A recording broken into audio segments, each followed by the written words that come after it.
Okay, there we go. Hello, everybody. I'm Maui. This is the dope. We're here to talk about the Vanquishers, the finale of Doctor Who Flux. Very excited to talk about this, but I can't do it alone.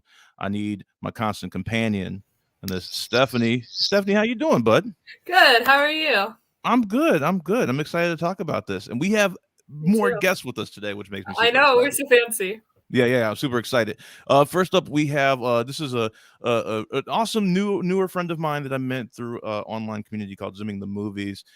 She is also the host of a podcast called Potterversity, and she's just a wonderful scholar on all things nerds. I'm super excited to have her.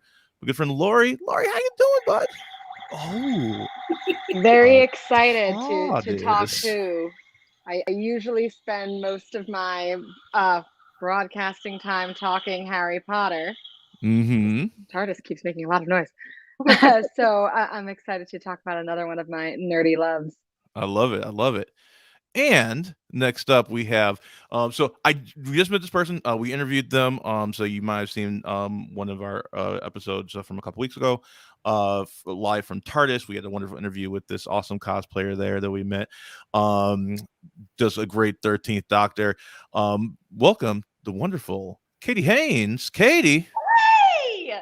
how you doing? I'm doing well. I finally figured out if I flip my camera, it can allow me to actually show everybody the entirety of it. Just show my major hand there. Oh, hello, 101 cosplay. It's a friend of mine who's also cosplays the 13th Doctor. Oh, awesome. So if you're a 13th Doctor fan, this was Sunday was a very emotional day.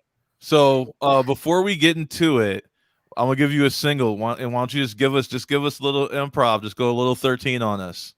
You want me to? Go for it. Oh, you're going to me right now. Oh, this is brilliant. I've never done an interview like this before. I mean, trust me, I've been interviewed in other films. Oh, the one time I actually sat down with Jane Austen. She said she was going to write my biography. Never did. I'll go back and talk to her about that, especially now that I'm a woman. Oh, the things that I could reflect upon now. That could actually be a really good self-help book now that I think about it. That was amazing. Thank you. Well done. Well done. Thank you. So we are here to talk about the finale of Doctor Who, Flux, the Vanquishers. Non-spoilery thoughts. So without saying anything about the plot, just like our non-spoilery review, kind of summation of it. Stephanie, what you got? All right.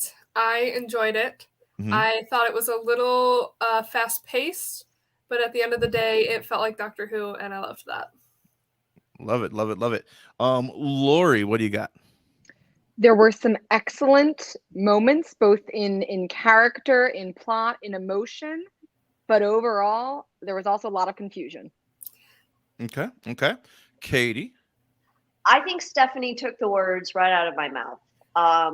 I think it would have benefited. I know originally Flux was supposed to be 8 episodes instead of 6. That is what I heard 10. That makes sense. Flux was originally supposed to be 8 episodes instead of 6. So I think there were 2 to 3 elements in this episode that had we gotten stretched into 8 episodes might not have been so go. Let's wrap this up. But I have to agree with Stephanie. This felt like Doctor Who. The characters were so well written. Jodie shone. There is one line that's not a spoiler that a character says that just encapsulate this. You are the universe, Doctor. And she was. This was there are episodes in every single season where I think Jodie is phenomenal. Season 11, Saranga. I know a lot of people think it's boring. I love it. Saranga, Demons of Punjab, and It Takes You Away. In season 12, Praxius, The Haunting of Villa Dole, and Timeless Child. as controversial as it is, Jodie shines there. This whole season, and particularly Vanquishers, we got, there she was, and it was incredible. Yes. Okay. Stephanie, there's another line. Tell me, okay, show of hands, when one person said, I've got such a crush on her, who else went, get in line? I mean, she's wonderful. So yes, absolutely. Okay, so those are our non-spoilery thoughts. I will say, I'm not going to reveal mine yet, but I love everything that everybody said. I think I agree with a lot of what everybody said. I will just say that it's over. But excellent. Thank you for that, for the non-spoilery talk. We're going to go into the spoilers now, though. So let me put the spoiler warning up. Boom. There we go. So spoilers from here on out. We will be talking about all the things. So if you have not seen the thing, then you want to leave this thing right now. Okay, here we go. So we're getting into it. So the Vanquishers, I think a more apt name for this one could have been the Three Doctors. Yeah. We got a multi-doctor episode. It's in awesome. this. It was so But good. yeah, but the twist was that the Three Doctors were all Jodie. She was split into 3 different parts, so she's like in each storyline. So it really was a tour de force for 13 to really show what makes her special. Yeah. And in that, I think that this was a successful series to show why Jodie was cast as the Doctor. I think that this, just overall, this season has been the best that Chibnall has done as a showrunner. Absolutely, I agree wholeheartedly. Yeah. Ooh, we have dissension. I'm not sure I agree. I mean, Do it, Laurie. Choose violence. I didn't dislike it. I didn't dislike it, but I think I preferred the longer seasons where there was just more time to flesh things out. I think that's fair. I think for me, the 2 previous seasons were so they didn't feel as Doctor Who is I want. Like, there was no memorable villains for the most part. There's like maybe 1 or 2 memorable villains. Sasha.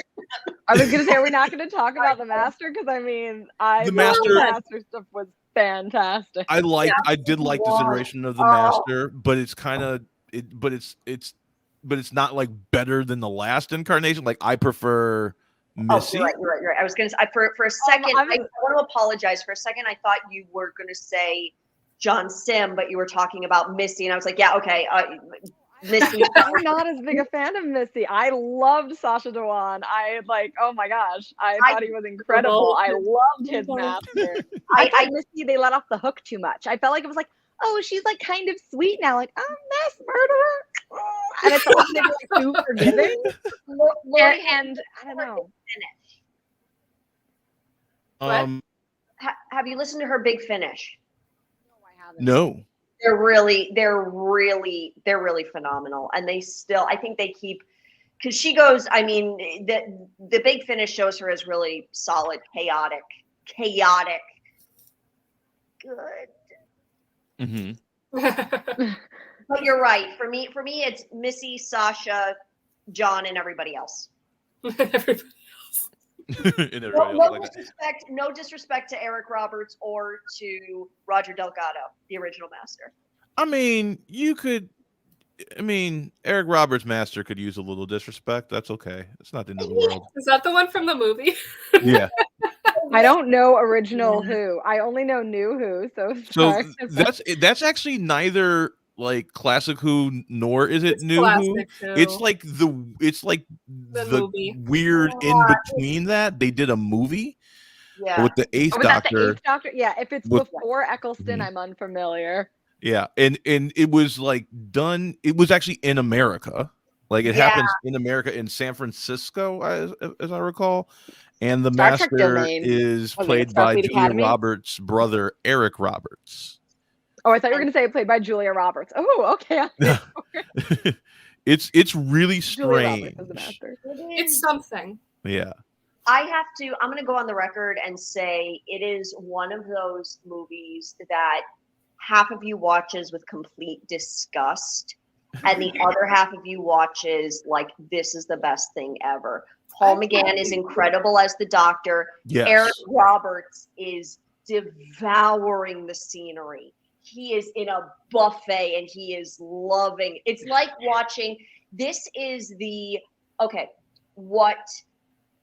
what Michael Sheen is to Twilight, Eric Roberts is to Doctor Who. Okay, I stopped watching Twilight after the first movie, so you're just losing me. At that point. Yeah, we'll have to do a whole nother references to like Harry Potter, Star Trek, Star Wars. We'll have to do a whole other Lord of the show about Rings. how much I despise Twilight as a series. Okay, let's get to the storylines of this. Okay, so we have the Doctor that's still on the Division space station in between the universes. We have the Doctor that is with Yaz and Dan and Jericho, and then we have the Doctor that is with Carvanista and Bell. Right, like those are our three kind of storylines. We also have Vendor and Di inside the passenger form. And Kate in unit, and they're doing something. And the Grand Serpent. But they don't really pick up on her storyline until she interacts with one of the Doctors. Yeah, I guess you're right. Yeah. So let's start with Di and Vendor. And at this point, now that we're past the spoiler warning and everything, I will say I really do not like this episode. I was like, there are moments of brilliance in it, but overall, I was so disappointed in this because I feel like the answers that we were like hoping for, we didn't get any of them. They kicked the can again. She's holding the fob watch, and we'll get into all that later. Let's get back to I was about to get really angry and want to rant, but we'll save that. Yeah. So Di and Vendor are in the passenger form. They're trying to get out. Di has apparently really figured this place out. Yeah. Everyone else is dead except for Di because of reasons, not quite sure why.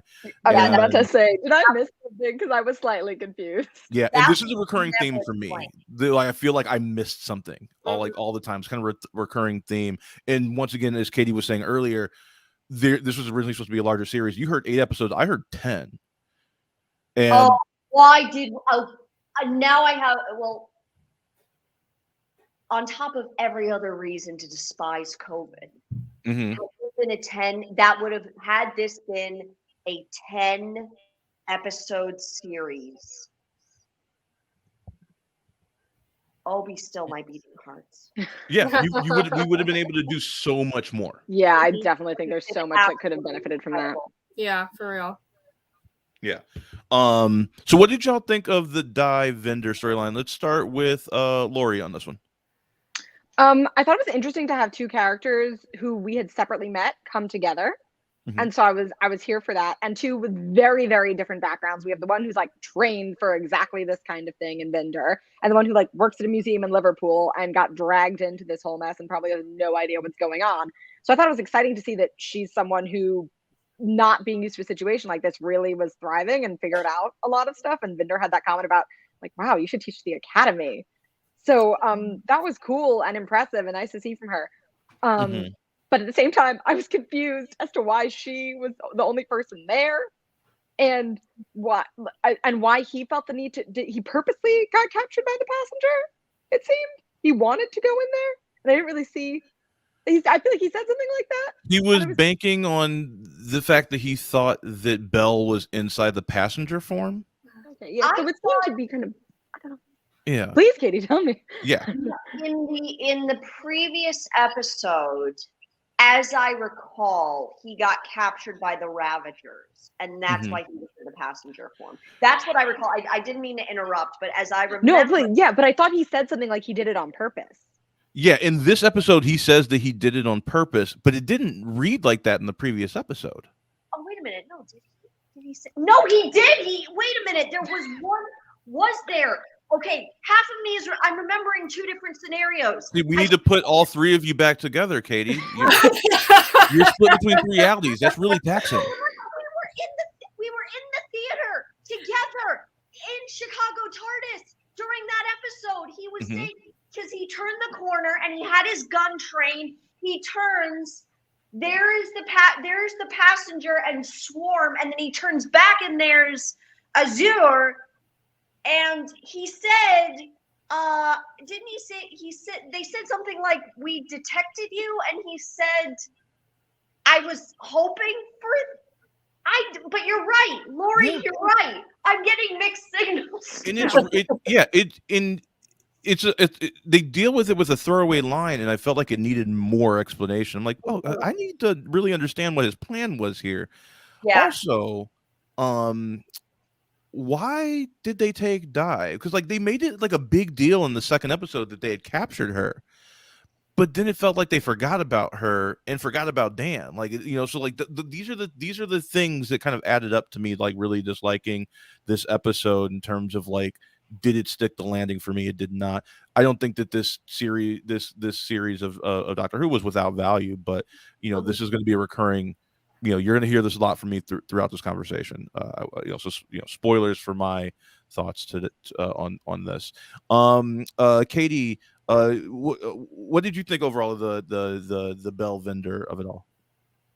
Honestly, I do think I have to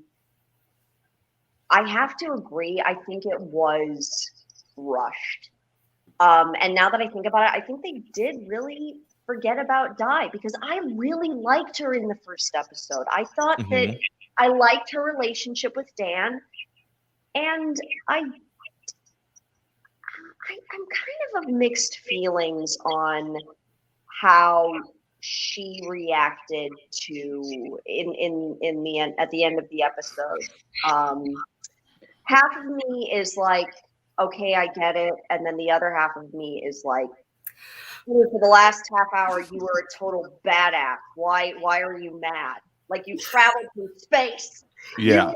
Like, why are you upset about that? And it was not his fault at all. I know. It made no sense. He was abducted by a dog. What do you want from him? It didn't even hold any emotional weight with it, like something like that should. I was just like, wait, what?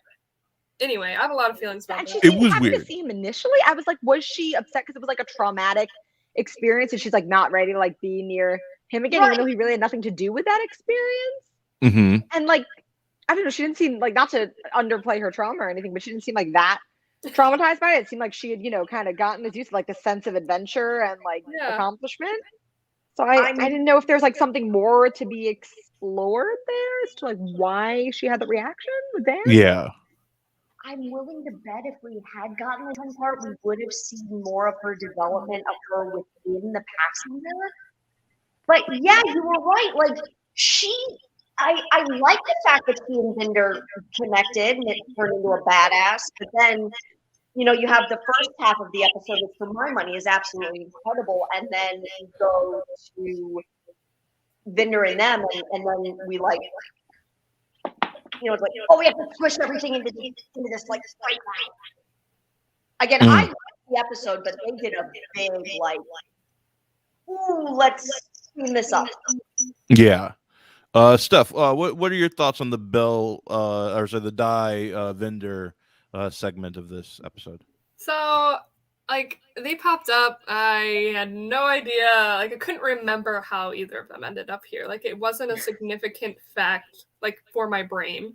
So I was just, you know, and I'm gonna like say this right now at the beginning. There was way too many characters in this series. Like, by the end of the episode, I didn't care about Di. I didn't care about the other white girl. I don't even remember her name. Claire. Like, that's, I have a lot of feelings. But yes, Claire. I don't think either of them are necessary. And that last scene with Di and Dan pissed me off. Like, I think it just happened so that Dan could be like, oh, I'm gonna go back to the TARDIS. Guess I'll go to the TARDIS now. Yeah, it was like she could have just been like, let's talk about this later. She could have been like, let's go on a date later, but instead she was like, right. She's like, sorry, man, you were late. Like, I know you were abducted by a dog alien, and I was abducted by a passenger form and fought my way out of an infinite prison with this really hot dude from another planet. You know, I get that all that was out of our control, but you were late, man. We didn't go on our date. Exactly. You could have had all His of house this. is gone. Did he get his house back? No, I don't think he got it. No, he did. He got his mini house back. And if we're talking about Vinder, if we want to shift the subject over to that storyline, what was their storyline? Everyone thought that there was going to be like a big reveal of who they are or what, or something significant with the plot, but they just kind of like were like, we did it, goodbye. Yeah. It's like, no, they were just two people that couldn't find each other, and they found each other, and then Seemed they left. irrelevant that she was pregnant. Yeah, exactly. That was one review I was reading pointed out, like, okay, they have their review. It's like, by the way, we're having a baby. He's like, wow. And I'm like, no way. And they had this whole interesting thing with the Tigme, which I have mixed feelings about in general. But it was like, I was waiting for there to be like, even if like, oh, the baby's not so important. Like, I know people thought maybe it was going to be the Doctor's parents or something, which I did not. But like, it just seemed like I don't know, there was more something going on there other than like, was it just supposed to be that it was her motivation to like find the father because she knew she was carrying his child? Like, I didn't know where that was going. Yeah, I loved them so much as characters. I was invested in their story. I feel like they didn't get an ending. It was their ending was boring. They were just like, we found each other, goodbye. Like, are they gonna come back? I want them to come back. I want to see more. I want to see a real plot with them. Like, and generally, I am like, I said this to Maui when we were talking earlier, that I'm all for Doctor Who bringing in a bunch of characters we only know for an episode, because I think Doctor Who has done that really, really successfully in the past, where you only know this character in this one episode, and they might just be someone who was in the right place or the wrong place at the right or wrong time, but like you care about them and the Doctor cares about them, because it's very much that Doctor Who attitude of everyone in the world, in the universe, is important and everyone matters and everyone is, you know, please, like matters to me even on like a cosmic scale. So you have people you care about, like Sally Sparrow on one episode, like, and even ones where that aren't as explicitly told from one person's point of view. You know, when there's so many actors you see and you go, hey, I remember that person. They were the captain of that ship on that episode of Doctor Who, because even though it's like one episode, it's, well, they were significant. You remember the captain of that ship. Like Alonzo or Craig. Alonzo. Craig, yeah. I mean, that's because you had to remember Alonzo. But also, like, I remember that Gemma Chan was on Waters of Mars. Yes, she was one of the scientists on the base, and it's like, I remember her from that, because I cared about her, even though she was, only on part of this episode. But there was something about there being so many of them, and over a long period of time, that I expected a little more payoff of why these particular people are the ones we're following. Exactly. Yeah. Becky says Vinder and Bell definitely need to come back. Yeah, I really want to know more about them. Like, I wish it had been given more time, because I felt like they were one of the main stories of this series, and so I was sad that like I didn't feel like a satisfying resolution to that. Let's shift over to, let's go with the companion track now. So we have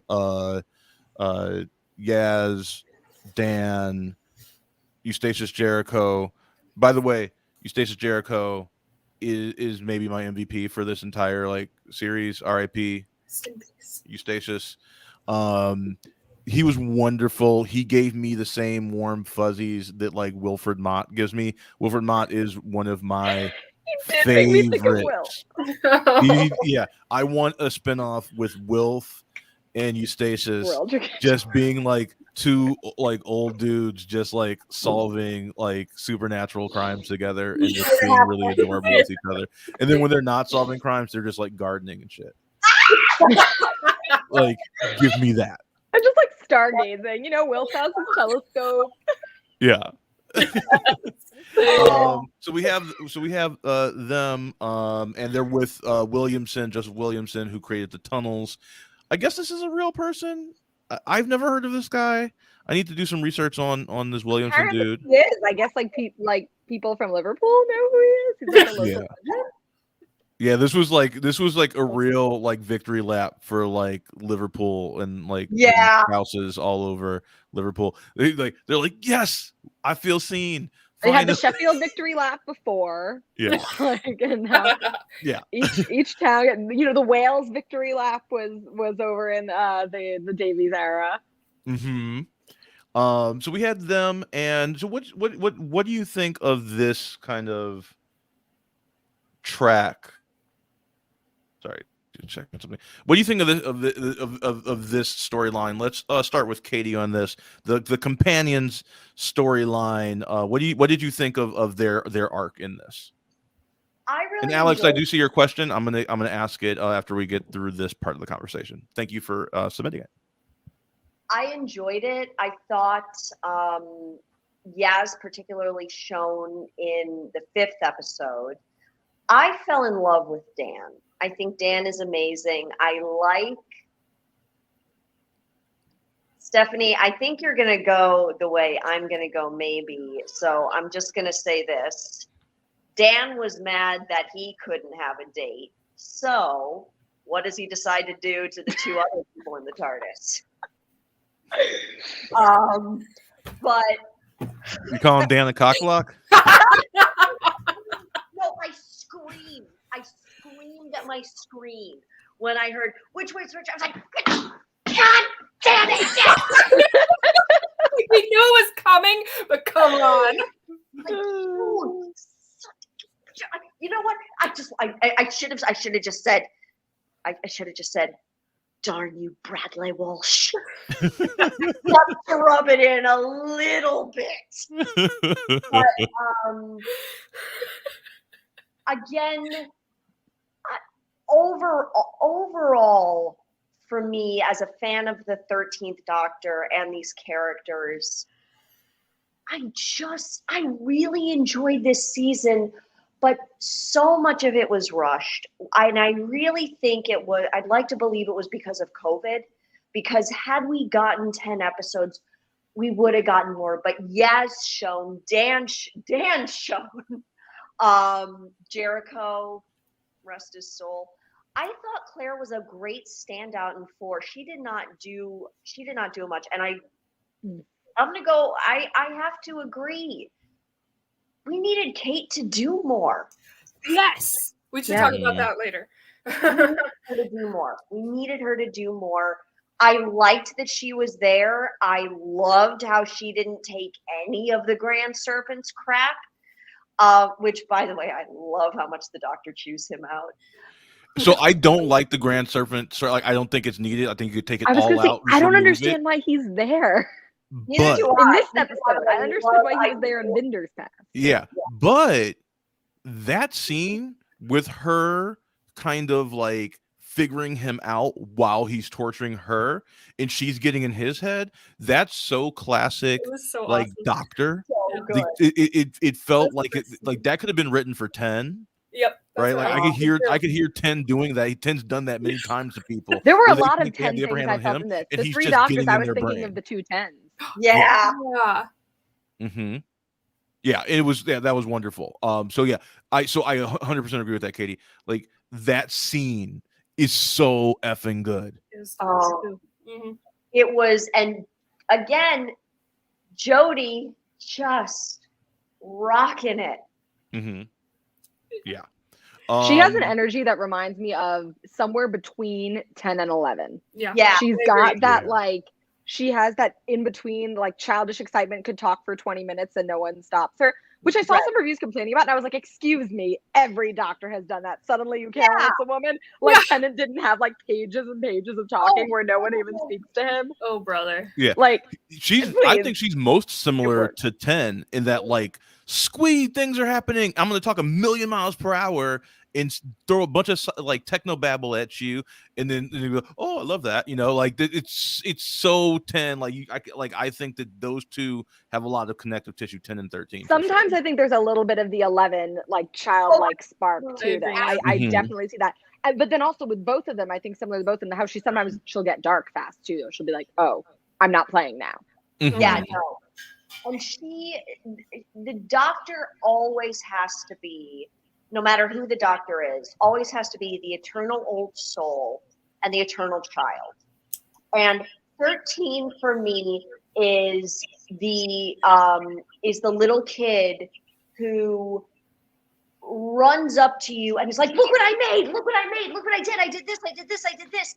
And then and might say something that she doesn't mean to be mean, but she just like points out the obvious. But then if something really bad goes wrong, she's the one who reaches into her pocket and pulls out the last cookie and gives you the last cookie because she makes you smile.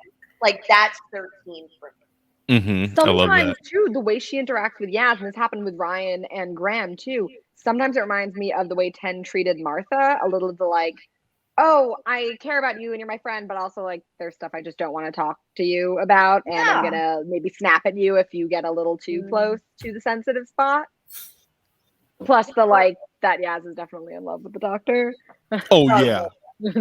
Yeah. Let's move to Stephanie. Stephanie, go ahead. I just have a lot of feelings. Okay, so if we're rewinding to talk about the companions, the Yaz and Doctor reunion in the beginning of this episode warmed my heart. Their hug, it was just so sweet. Yeah, and they missed each other so much. Anyway, what, Katie? I'm so sorry. I don't mean to interrupt, Stephanie. Did you notice at the very beginning she's about to go off into like her mind of like, all this is going on. No, wait. And she's like, stop. What is the first thing you have to do in this moment? You have to go hug Yaz. Yes. Okay, but also when she was like, how long has it been? And when she said a few years, the way the doctor's face was like, oh no, that's like the worst thing she could do to a companion is like leave them abandoned, waiting, lost, not in their own time, whatever it is, for years.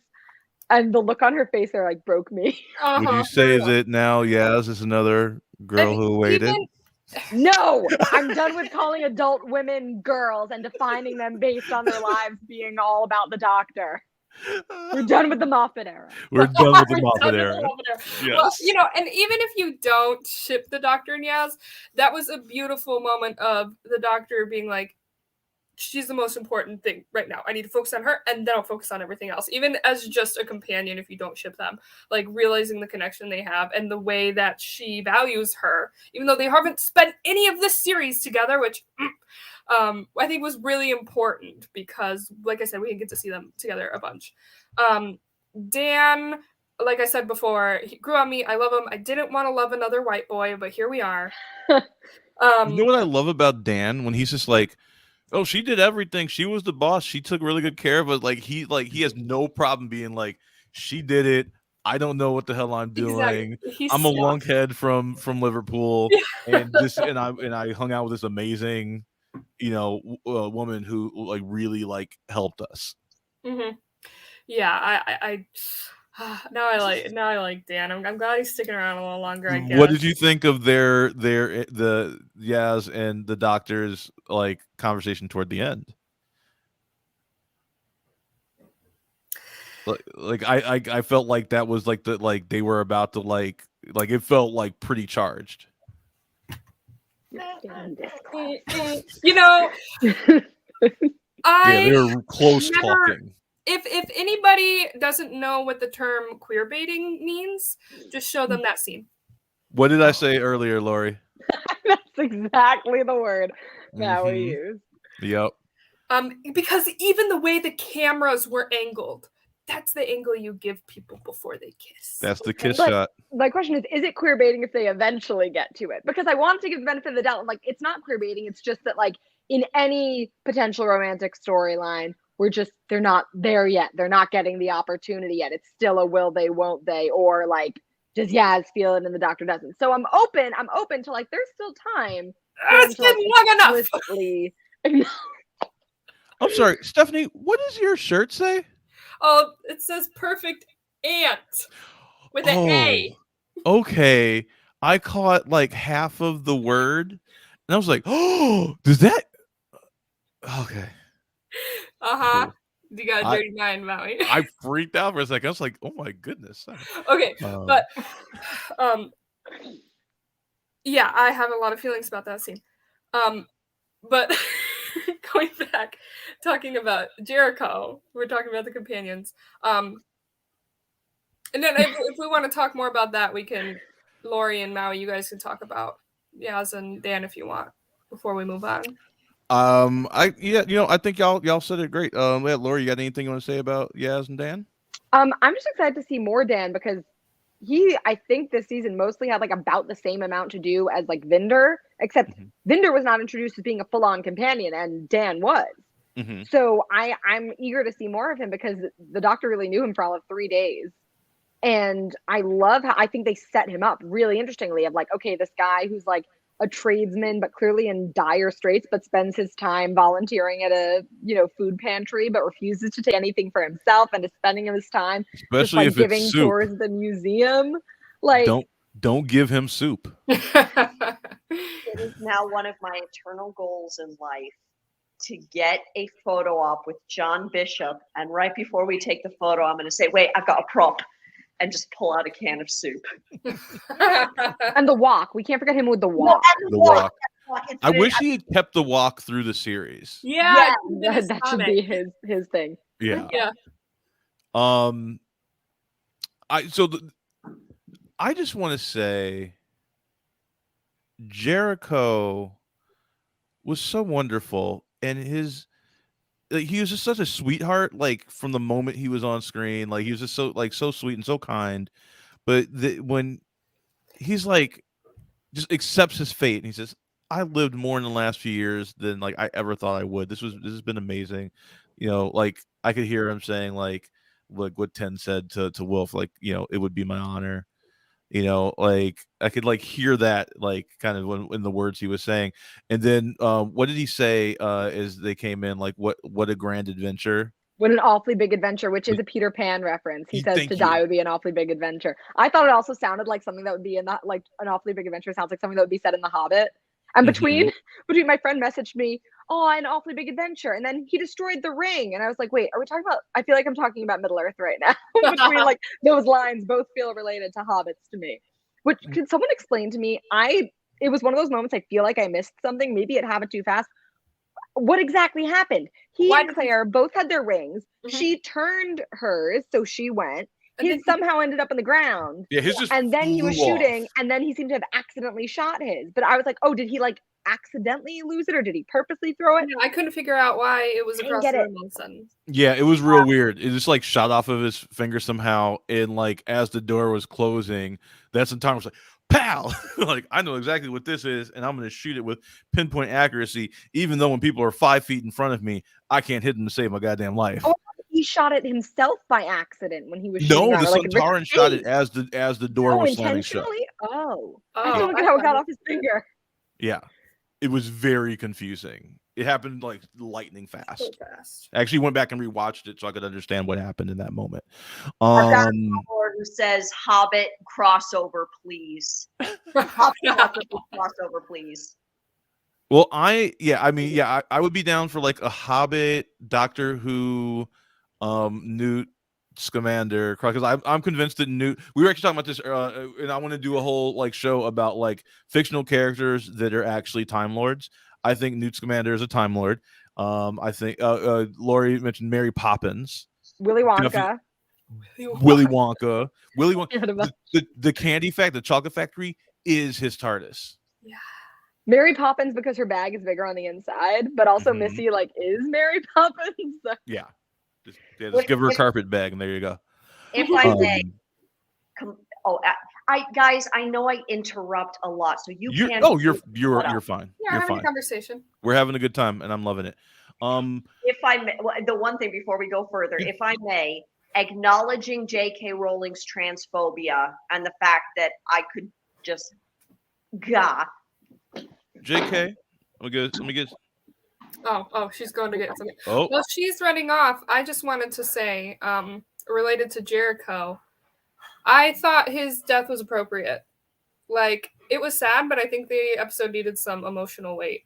yeah, I would agree with that. I was saying just before he died, I was saying this feels almost like an Everybody Lives moment, because I'm surprised at how many people they've introduced, and so many people have gotten zapped or taken by the passenger, abducted, whatever, and no one's actually died yet. Even all the side characters like Belle or Vinder or Di, like all these people who seemingly are not actual companions and could have, some kind of death that, has weight. And I was like, wow, I can't believe everyone's lived. And I was like, nah, someone's gonna go. Yeah. Oh, hello. Who's to say that 13's not a Hufflepuff? Oh, definitely. She is. I can see that. I can Yes, see 13 completely and Hufflepuff. hard agree. That's what we should do. Laurie, we'll have to have you back on, and we'll have to like sort Doctor Who characters. That would be so much fun. And once again, like if you're into Doctor Who and you want to hear people like really like deep dive into like various like or like if you're really into Harry Potter, you want to hear people deep dive into that world from an academic perspective, check out Potterversity. I did catch the baking show reference, Becky. Paul Hollywood handshake. I squealed. And I'm still not ready to talk about the finale of GBBO this season. Spoiler warning, justice for Jurgen. Just saying. So yeah. Where were we? Are we ready to move on to the third Doctor storyline? Yes. Okay, so the third Doctor storyline we have is she's still on the Division space station, and we have Swarm and Azure, who are just kind of hanging out somewhere in the background, like they're not really watching her. She's coming up with whole ass plans and working with this Ood that they just kind of just let hang out. And I'm like, what? I strangely, and you're gonna find this funny, Stephanie, I didn't like Swarm in this episode, but I really liked Azure in this episode. Azure was the one owning it. The opposite this whole time. Yeah, well, I still think her makeup is a travesty. I hate the color of the makeup. It's ugh. I'm glad you plugged your ears, Becky. You should watch the finale. I'm glad I said spoilers for Bake Off before I said that. But yeah, it was weird because like Swarm really seemed to be like nowhere to be seen in that part of it, and I was very confused at that. But so we have the Doctor on the space station. Laurie, what did you think about this segment of the show, this plot line of the show? So I liked seeing Azure like get in her face and be kind of this crazy extremist almost, that I was like, oh, okay, this is a good performance. I enjoyed this, and I enjoyed kind of hearing more about their motivation, that they were kind of these like religious extremists who idolize and worship time as their savior.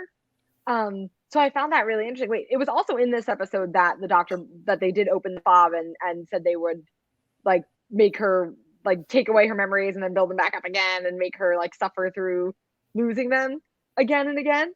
Which is why then I was surprised when she just kind of tossed the fob watch at the end, because wait, I thought you wanted that. I thought that's the only reason you're hanging around here.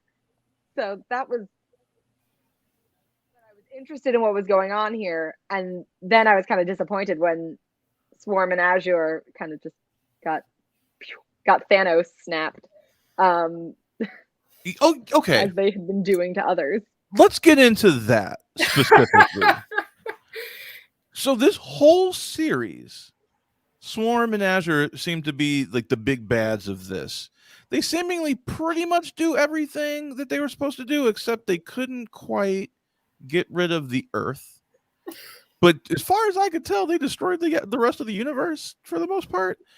And then time itself shows up and is like, oh, you didn't quite do it. Die. And then and they were like, yay. And then like you can go, Doctor. You're gonna die eventually because I'm time. And I do not need another Doctor, your end is coming storyline. We get it. Like, Yeah. I feel like it's just been done. I mean, there's always the end of the universe coming. Fine, I'll deal with that. But the idea of like, Doctor, not even you can live forever, or you're gonna regenerate. Like, we know that's the point. Just let it happen. Yeah, that was weird. It was a really weird, jarring ending, and it happened with like almost half an hour left in the show still. And I was like, am I missing something here? I'm like, there must be another twist because like is this ending too early? It was like, no, we're just gonna have a really long coda where Dai is gonna be like, you were late, buddy. So You could have had all this. what were their names? Asher and Swarm. Swarm. I'm not sure about them. That's all I have to say. But when time finally came, I felt in my soul like we finally had a big bad that like would stick around, and I liked the Time Doctor a lot. I felt like that was a bad guy who held some weight, which is something that I couldn't find elsewhere in this series. So I actually really liked when time came. It wasn't confusing.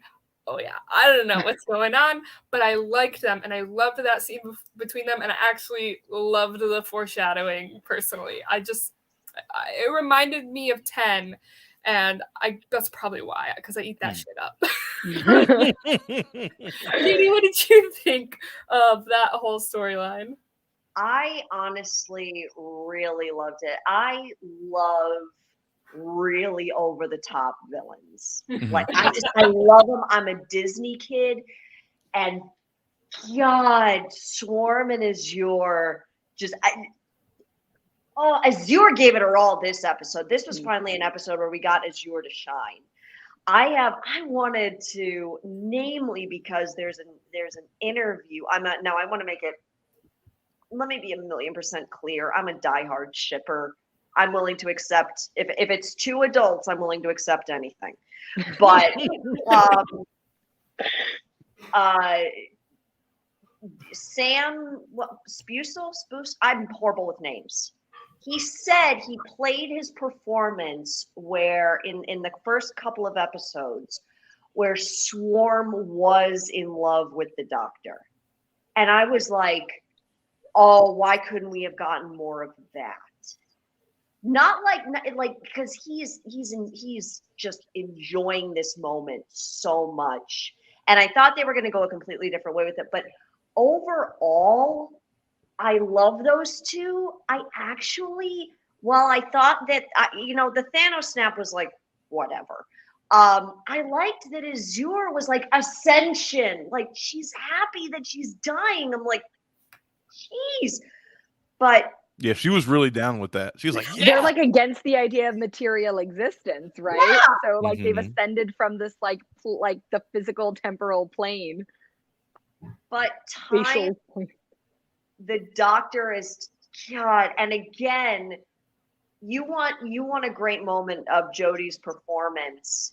Watch that scene, because when she's the Time Doctor versus the 13 completely different entities in the way they present themselves, in the way that they talk, in the way that they move.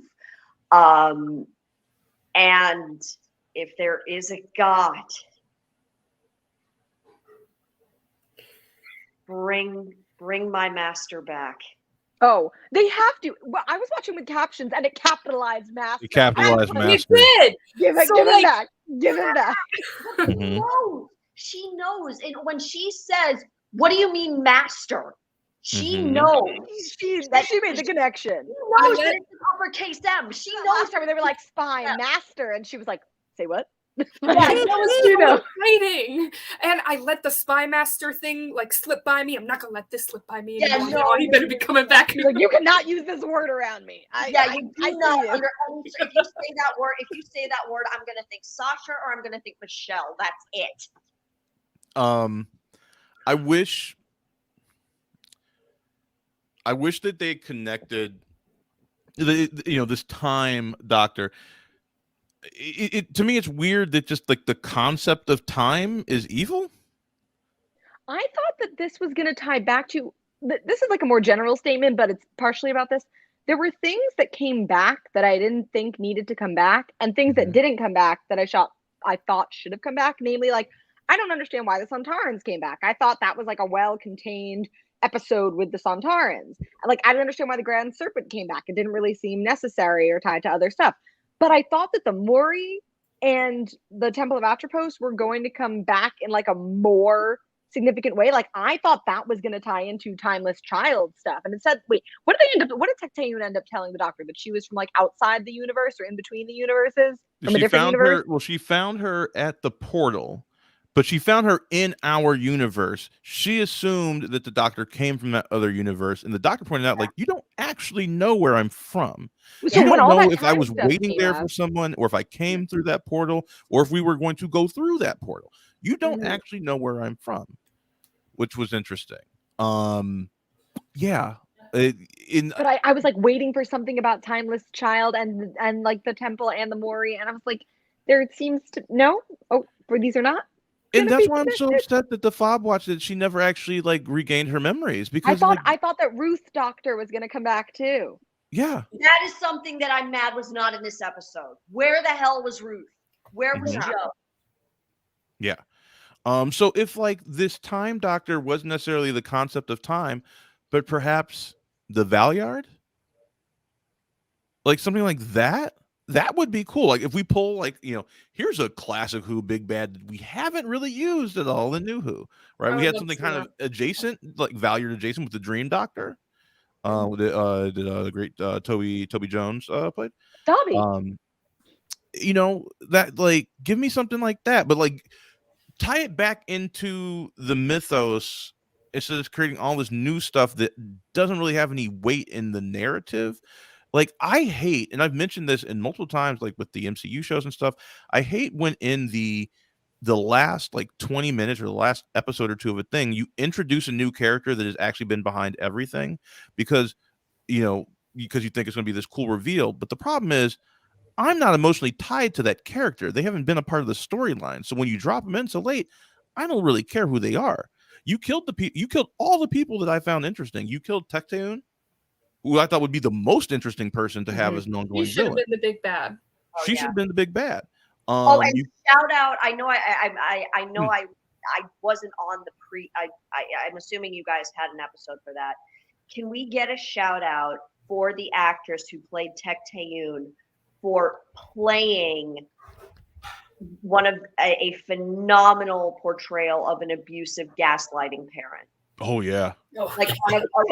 Like on a personal level,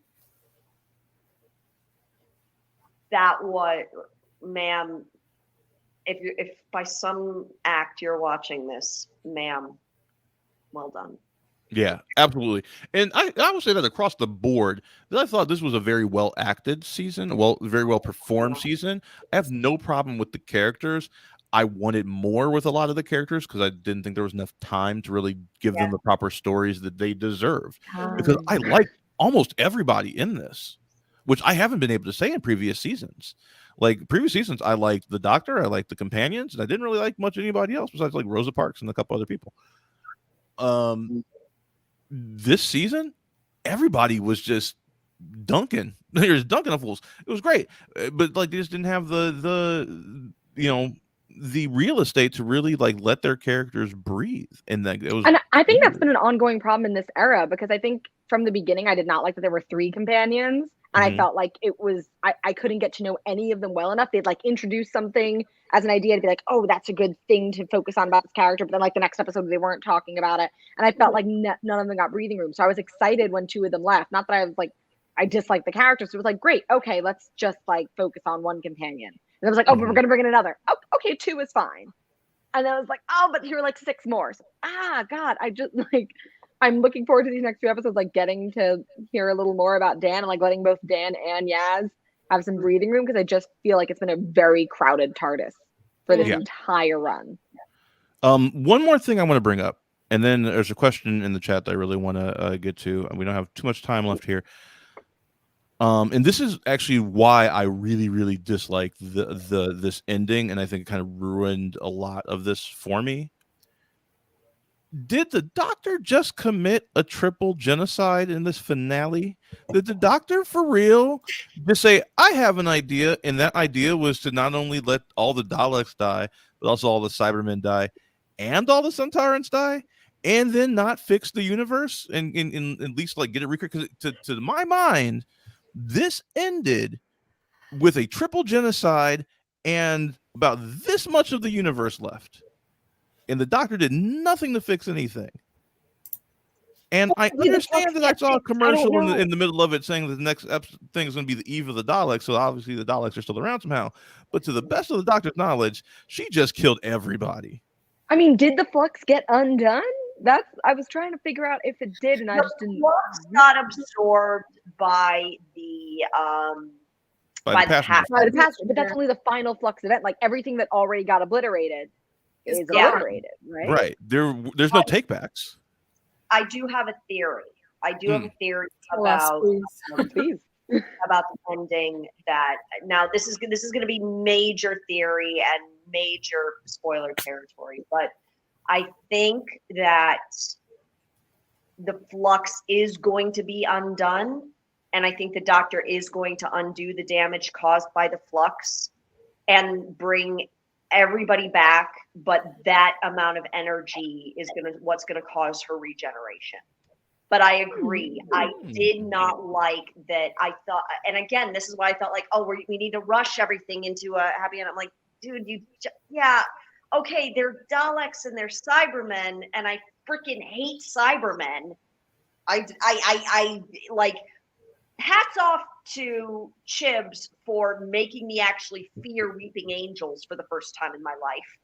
Have you never feared Weeping Angels? I've always feared Weeping Angels. Only in Blink. After that, I think they've been diminishing returns until this last episode with them, and they are actually legitimately scary. They spooked me when they were on season 5 too. I never fell into I guess I'm kind of, it's like when people, I'm not afraid of zombies. I'm not afraid of zombies, and I'm not afraid of Weeping Angels. There's something clearly wrong with me. I mean, there's a lot wrong with me, let's be honest. But aside from that, but I would like to think that this does get undone, but she causes it to, because how she gets it undone is how, is how she regenerates. And I don't want to take up time, but I am going to say, Kitty! I was also distracted by the cat. Sorry, this is Deacon. He always Deacon. Say hello. Deacon's the unofficial third host of this show. And Deacon's butthole is the unofficial fourth host of this show. He loves giving the butthole. But go on. Yeah. But as you were, Katie, as you were. I am going to completely disagree with you on the fob watch. I think had someone said, okay, you need to write this. You need to write, she gets the fob watch. How would you write that she doesn't open it? In my mind, it would be, I can know so much more about me and maybe pull myself down into this darkness. Because if someone told me you have millions of lives that you don't know about, there's so many questions. What did I do? Who was I? Did I do something that I will never be able to forgive myself for? And the Doctor's already done all of those things. Mm-hmm. In this episode, even. Yeah. In this episode. But I'm part of the very small minority that thinks that the timeless child is okay. Is it perfect? No. But there's a sadness about it. This idea that the Doctor will continue on and on and on and on and on. And as we've seen with Nine and Rose, the Doctor has seen the end of the universe. Is the Doctor, when we're all gone, when this planet is gone, is it just going to be the Doctor and the TARDIS? The lonely God. The lonely God with time? There's the thought of, and I'm sure if you think about your doctor, whether that's 10 or 11 or 13 or War Doctor, Ruth, anybody, someone you love, could you really stand the idea of them being alone forever? Mm-hmm. So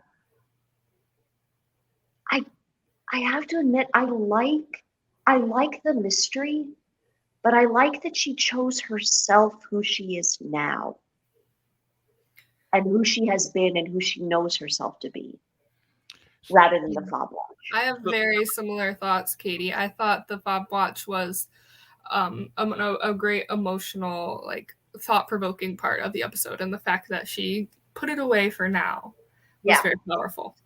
Yeah. So earlier today, when I was talking with Laurie, I actually said the same thing that both of you are just saying. My problem within the episode is that the writing did not reflect that was even a thing. Like, I wish that they had said, like, and all they needed to do was add a couple lines here or there where like they say, like, are you sure you want to know who you were before? Joe could have said that. Joe could have said that. She could have been about to staring at the watch, and in her mind, Joe could have said, "You have a choice. Mm-hmm. Do you look into that watch, or do you be the Doctor, or something along those lines?" Give me a few more drafts. Yeah. Right. Yeah, but that's what it boils down seemed to. like she was so desperate from the beginning, like from even last season, to know what was like. She wanted it, and I mean that's how Tech Taeyoon was even like, tempting her of like, oh, you want that? Yeah, she could have just like pieced out. It seemed like that was what was keeping her around. Like, you stole my memories from me. I deserve to know that. Rather than, and she didn't really seem to have that fear of like, oh, who knows what terrible things I did. So I mean, there might be a power to saying like, you know what's past, the past is in the past, a la Elsa, like, and just that, like, whatever it was that I did before that I don't even know, I'm clearly, a different person now. I don't know. I also have mixed feelings. Like, as much as I do find the Timeless Child stuff interesting and I do kind of like it, I also always have mixed feelings about like a constant rewriting of, I'm not going to say canon because it's not necessarily undoing anything, but like a constant, it does feel a little bit of a retcon-y thing of like, oh, we're constantly going to find out, rather than just like new things happening. There's something in the past. There's something about the truth of who you are, what Gallifrey is, or Gallifrey is gone, or Gallifrey is not gone, or you killed them all, or you saved them all, or like it. I get a little tired of like, it's always some other thing in the past you didn't know that now is going to like explain everything. And it always feels a little bit like each writer trying to like one up the last one of like, oh, you thought the Doctor was this, but the Doctor's actually that. Mm-hmm. Or like, oh, you thought Gallifrey was this way. And sometimes it's like, just give me the next thing that's happening. I don't like it. I don't need the Doctor to be like a different concept than he or she was the last time or what we thought. Just like, I'm cool with. At the same time, I do find this idea really compelling and interesting. Yeah. Yeah. A lot of people think it's like the worst thing to happen to the Doctor Who canon. Like you said, it doesn't. Have they watched the Moffat years? Every time someone's complained about something in the Chibnall years, I'm like, did you watch the Moffat years though? You see why I brought Laurie on, Stephanie? Yeah, I guess. I am in the same boat. Anytime someone complains about Chibnall's writing, I'm like, but did you a few seasons before that though? Did you watch Hellbent? Did you even see it? Did you see Hellbent? Can we talk about? But did I really take it? Yeah. We have an episode where we are all free to rant about that one Doctor Who episode that literally made us want to put our foot through the television and kill the moon. Me and my fiance were just thing is, I can't even like list off. So I can probably list like all of the episodes from season 1 to probably 7 that I can like name every single episode and what happened in them, and like, and maybe that's obviously they're around longer. I've had like more time to repeat view them, but like they stuck with me so much, and it's like, if someone mentioned something from season 9, I'm like, me and my fiance had that exact conversation the other night. We literally listed off all of season 5 and 6 and the first half of 7, and then it was all gone from our brains, the rest of it. Yeah, you get to Capaldi's years, and it becomes less and less memorable. Mm-hmm. And I feel like that through. I mean, it's a little bit easier because it's more recent, but with Chibnall, like a lot of it, like I don't remember a lot of of the 13 episodes, like I said, I think this season will be the most memorable for me. I do think, like, I have obviously a lot of problems with this series. I do think there are so many moments of brilliance throughout it. And I think there are moments of brilliance throughout 12's run as well. But it wasn't in a cohesive enough narrative to like stick in my brain. Right? Because like it's just like a collection of really clever scenes, and that's not enough for me. Like there needs to be a narrative thing. That's why that's the problem with like a lot of this. That's the problem with like I don't understand what just happened at the end of this thing. I didn't feel that like most of the characters had a resolution. I don't understand why suddenly the Doctor was like this is not a good thing. I love the idea that this fob watch is potentially something that's going to break the Doctor, but tell me that, show me that in the show somehow, because I exactly the same thing you said, Katie and Stephanie. I 100% agree with that, and I love that. But they never actually said it, and that made me very sad. And if it was Ruth that did it, if it was Ruth Doctor that did that, I would have been crying. And that's the benchmark for me. Like, did you make me cry? And you didn't make me cry. And I like to cry. Like, please wreck me. I'm a sadist when I watch television shows. Like, you mean please, like, break my heart into a million pieces and put it back together, and I will always be there for you. You mentioned Ruth, and I'm thinking about I watched Fugitive the Jadoo. So the other thing about all those like Capaldi episodes I barely remember. Sorry, Alex saying in the comments, justice for Capaldi. It's not his fault. It's Moffat. Same for like Justice for Bill Potts, who like I barely remember her episodes either. It's not her fault. And she's so good.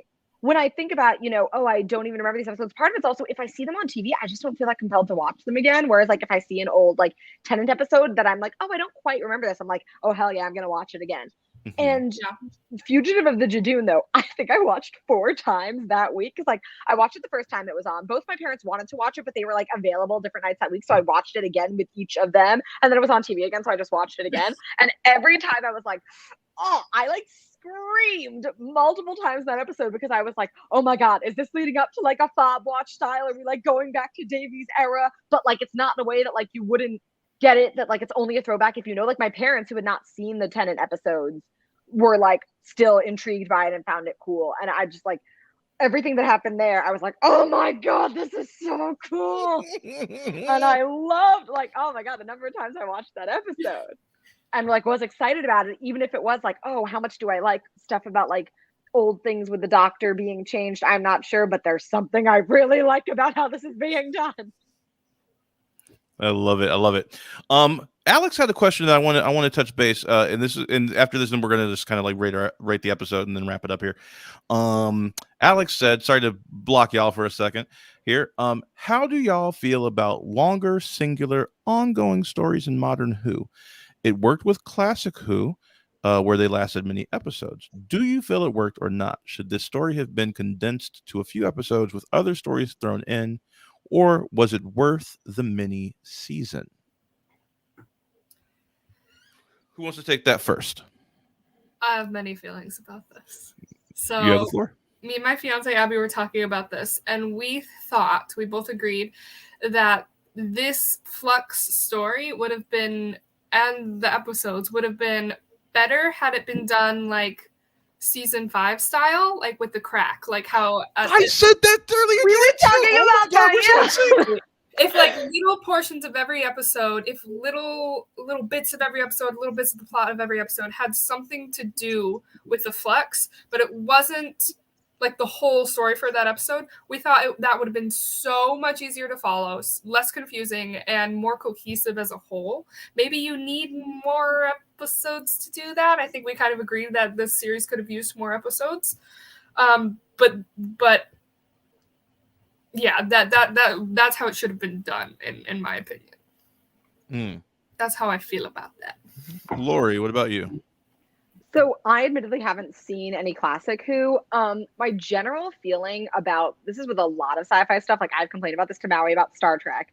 I'm generally quite a fan of episodic storytelling, and there's something I like about being able to like take each one at face value and get different things accomplished, and each one has its own lessons and characterization and things happening in a self-contained way. And I feel that so much stuff has become serialized now that it gets caught up in these convoluted continuing storylines when it could be like much stronger and tighter writing to have a different focus on each episode and like say a lot more too. So I complain about this with Discovery a lot, Star Trek Discovery compared to TNG or DS9. DS9 especially, which had like continuing storylines, but with like individual self-contained episodes, that it feels like each episode had its own moral, had its own topic it was going to approach.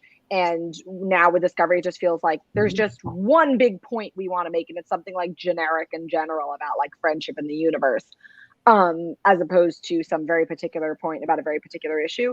So I do like episodic Doctor Who, and I do feel that it's been at its best when it's episodic, but there are those hints of continuing storylines along the way. So I think the cracks in the universe are a really good example.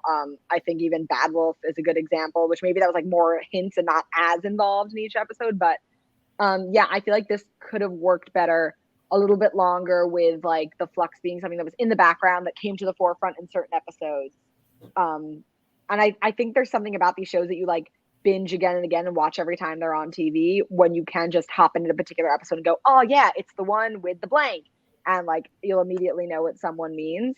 So yeah, my attitude is this would have been better kind of as a long season with this as the overarching storyline of self-contained episodes. Because I think the strongest one for me personally, I liked the Suntarans and Mary Seacole.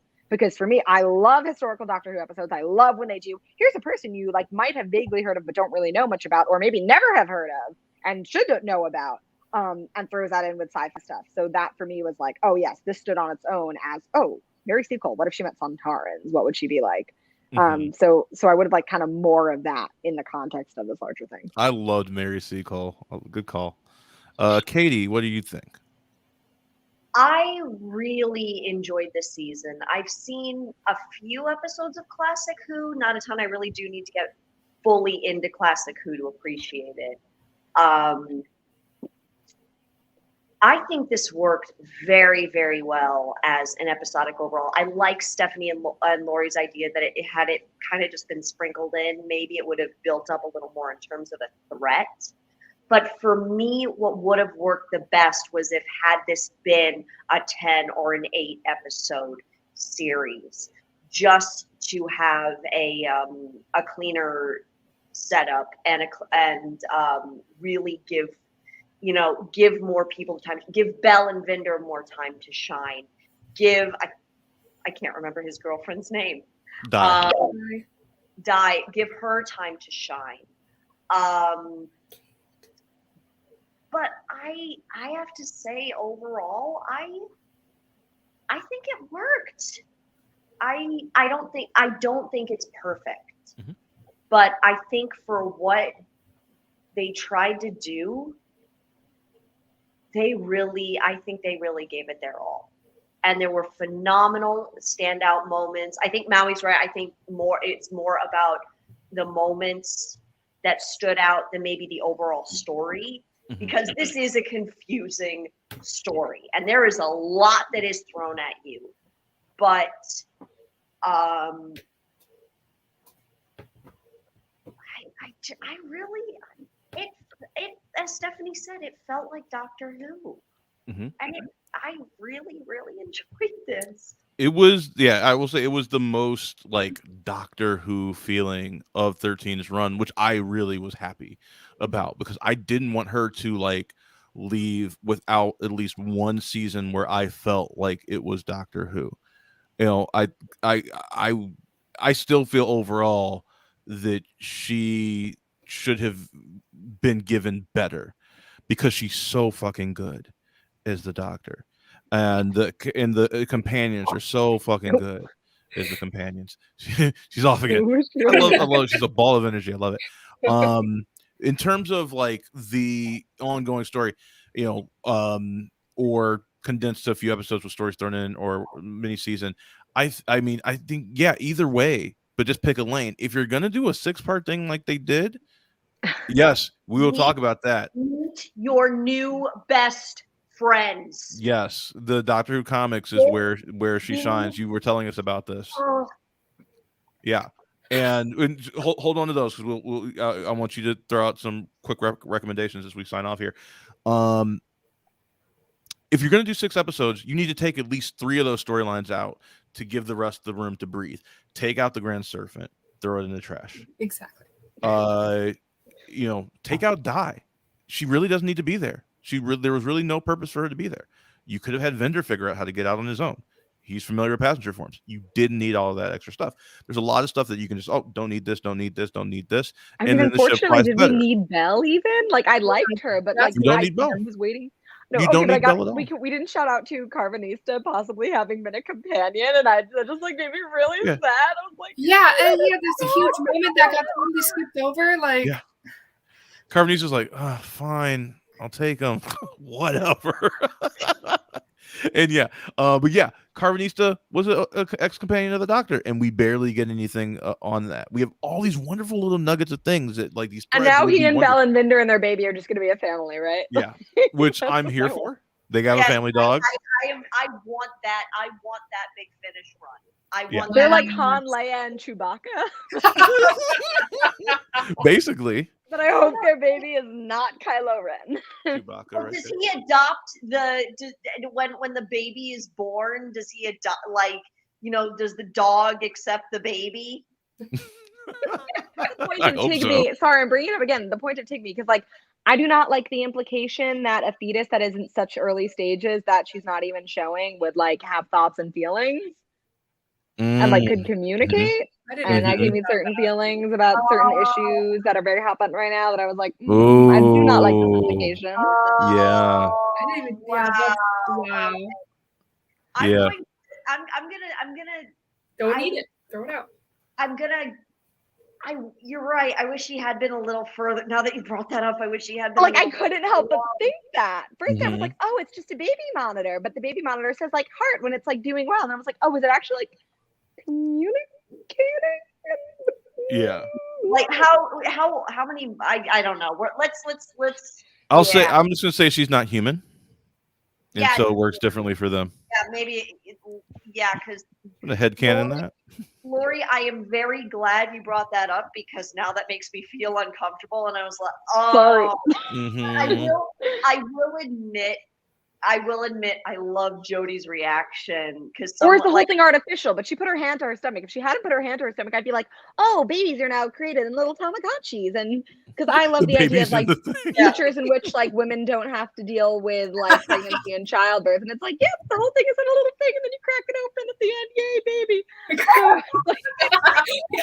If she hadn't put her hand to her stomach. Oh my God. Like, it's simply a Tamagotchi, baby. That's the future of procreation. Oh my God. Yes.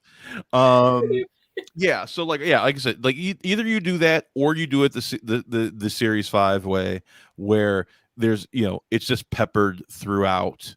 I think everyone that's telling these kind of stories needs to watch Avatar: The Last Airbender to know how to tell like a larger story over the course of many episodes, where you have your important like lore episodes, and then you have your character driven episodes, and so you have to do one of two things. You're either advancing the overall plot of the story, or you are advancing the characterization of one of your protagonists. And we didn't have enough time to do either justice in this, and so I think that's ultimately my issue with it. Real quick, Stephanie and I have been rating like placing like where we place these episodes like in the order. I'm gonna ask that of the two of you. I'm just gonna quickly say that I would rank this. I think I would rank it like second lowest, like I think right above the first episode, which was my least favorite because it was just so confusing. I didn't know what was going on. I think the beginning and the end were kind of the two worst episodes, and everything in the middle was much better. So that's where I'm going to rank that one. Stephanie, what about you? Remind me what the third episode was. I was just going to say, wait, I need a reminder.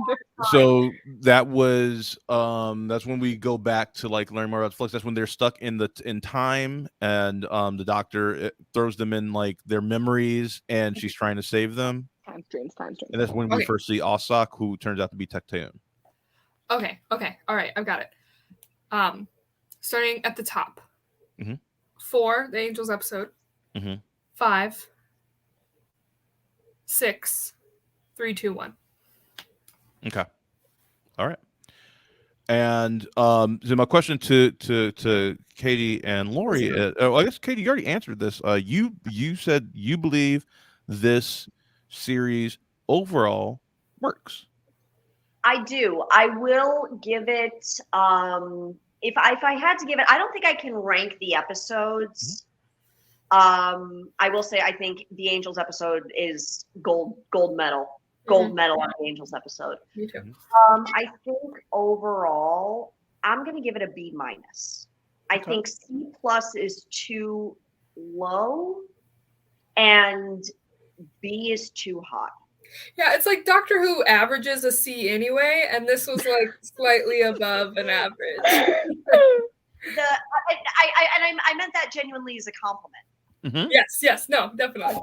I think for me, while I will, I am 100% with everybody. There were moments of this that were completely confusing. I hated the Dalek Cybermen Flux ending. I would have liked that, stretched out a little bit more. I do think it's going to come into play where the Doctor's like, I have to reset the universe, even if it causes my regeneration. But for me, as a 13 fan and a Doctor Who fan, I just think and someone who loves these characters, I think there is too much good. Like, I'm willing, some of my favorite movies are dumb popcorn movies. And this is far better than a dumb popcorn movie. Did they try to do too much? Yes. Did they do what they did phenomenally well? Yes. So I'm going to give it a B- with a shout out to the fan fiction writers to say, if you can stretch this one out into 10, do it. Yes, I would read that in a heartbeat. Laurie, what do you got for us? Wait, how am I actually supposed to rank it? Because I've been thinking on like a 5-star scale. You can rank it in whatever scale you want. Yeah. Yep. I guess in my mind, I'm thinking like 3 out of 5 stars. Like overall, I had positive feelings and I had a good time. Yeah, exactly. But it wasn't like my favorite, and I felt like there was stuff lacking. But I'm really looking forward to these next few specials, kind of putting things together. I mean, it's going to be a crazy short time for a companion if Dan is a full companion and he's only going to have like these 6 episodes and then 3 specials.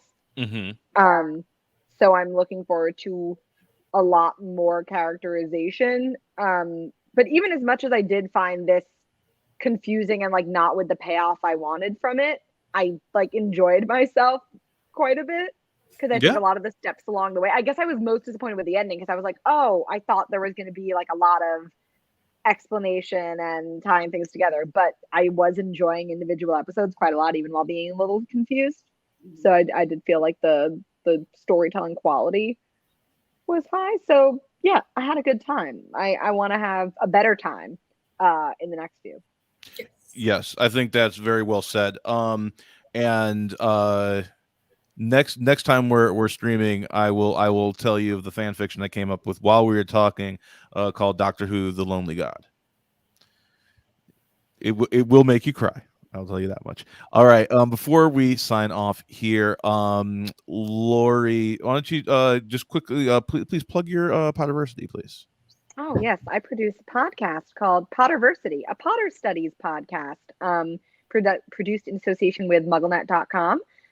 It's an academic podcast that brings on different researchers, scholars, guests, instructors, various people who do academic investigations into Harry Potter in all different types of fields: literature, history, religion, philosophy, economics. I think we've done music, film, and looks at Harry Potter in lots of deep ways. So if you like Harry Potter and like to see it looked at with a really critical eye from lots of different perspectives, check it out.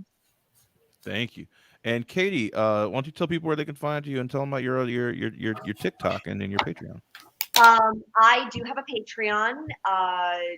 It would be the same name as my TikTok handle, which is where I spend most of my time, and that is Katie G Angel 44. And I want to give a shout out to everybody who has been watching, because I've been streaming on my phone. That's with a little camera. So hi ChewTube, hi Colafray, hi Jamie, hi everybody, hi John. It's so good to see you guys.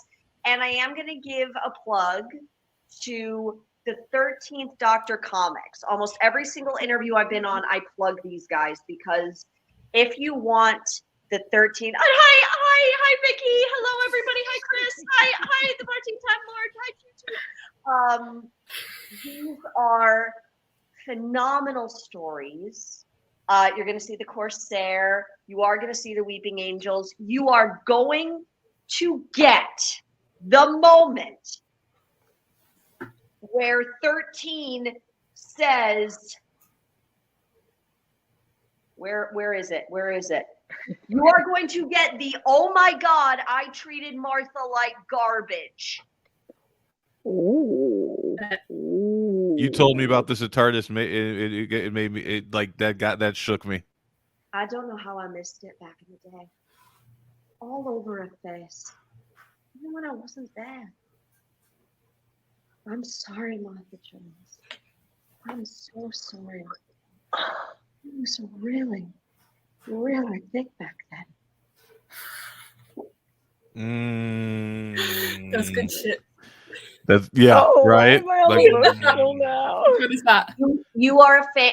These guys, I swear by them. I will promote them. And since it is Christmas time, there is a Christmas comic where the Doctor faces off against Santa Claus. Of course. That's all I'm going to say. But these comics they're beautifully drawn. They're beautifully written. If you love 13, please, please, please check these out. I love that. Hope some of those get adapted to Big Finish productions. That would be dope. Yeah. And a huge thank you to Maui for having me on, and to Stephanie and Laurie. I apologize if I interrupted too much. No. Genuinely. I'm from New York. Interruption is my language. No, I think we had a really good balance this episode, even with there being so many of us. Yeah, absolutely. All right. I want to thank everybody for tuning in and watching. Thanks for all the great comments in the chat. We'll be back next week with something. Not sure what yet. Maybe we'll do a dive into Hawkeye, because that's been going on currently. Now that we're done. Oh yeah. Maybe we'll talk about where they're at in Hawkeye thus far. Cause I've really been loving that. Or perhaps we'll do a talk about our favorite Christmas things, because it's the Christmas season. So maybe talk about our favorite Christmas episodes of television and movies and whatnot, and things like that. And I will give the rundown of Doctor Who: The Lonely God, which I created in my head while we talked today. It's really sad, and it's just a one-person tour de force. It'll be a short that would start a whole new era of Doctor Who. That's all I'll say. Okay, thank you everybody for tuning in. Have a great day. Bye. Bye.